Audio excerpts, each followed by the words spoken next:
Hey, glad you could join us. Today, I want to look at the way I'll put it is we're going to talk about what the Spirit's saying to the church, things that can help you for this week. Today, I want to focus on Isaiah chapter 60, verse 1, where it says, "Arise, shine, for your light has come, and the glory of the Lord has risen upon you." Now, verse 2 goes on and says, "For darkness shall cover the people." See, so often today, people will look at the darkness. They'll look at the difficulties. They'll look at the problem, things that are not going the way that we would believe God would want them to go. But that first word there is an instruction to us.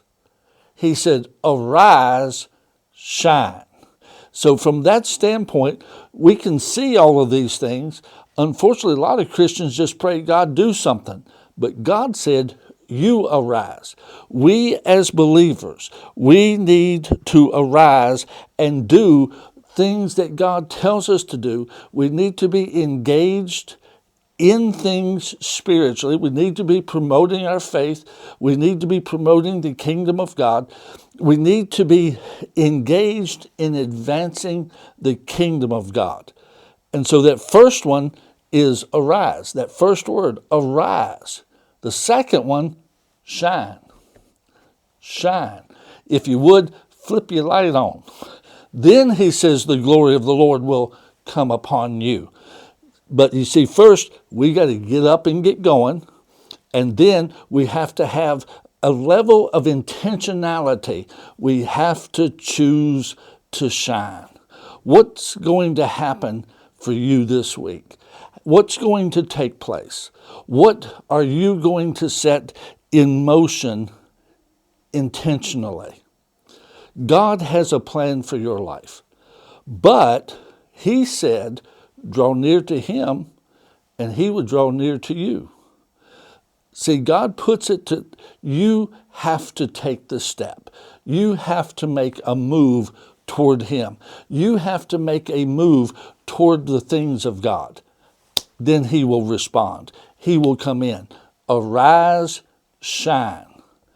Get up, get engaged, get involved. Know the things that God would have you to do. Don't get too into detail with that and get bogged down.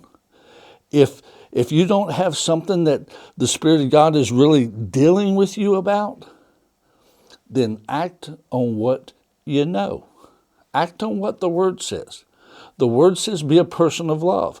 The Word says to let your light shine. It says to share the gospel. Do the things that His Word says to do. Forgive. He said to pray for people. We are to minister to people. Just engage in what you know. You can't steer a parked car. So many Christians are wanting God to lead them. But you got to start the engine.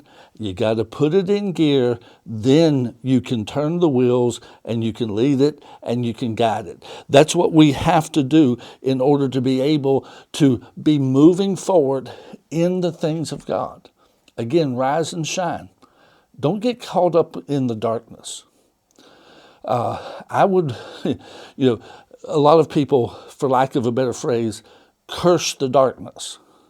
Well, I would rather light a candle, and I would rather help light someone else's candle. I would rather, let's get as much light as we can get going. Don't focus on the negative. Philippians 4:8 tells you what to think about, and certainly that doesn't include the darkness that's going on in the world. Now, we need to be aware of what's happening in the world, but it doesn't need to consume us. We need to arise and we need to shine. If we do that this week, be a good week. God bless you.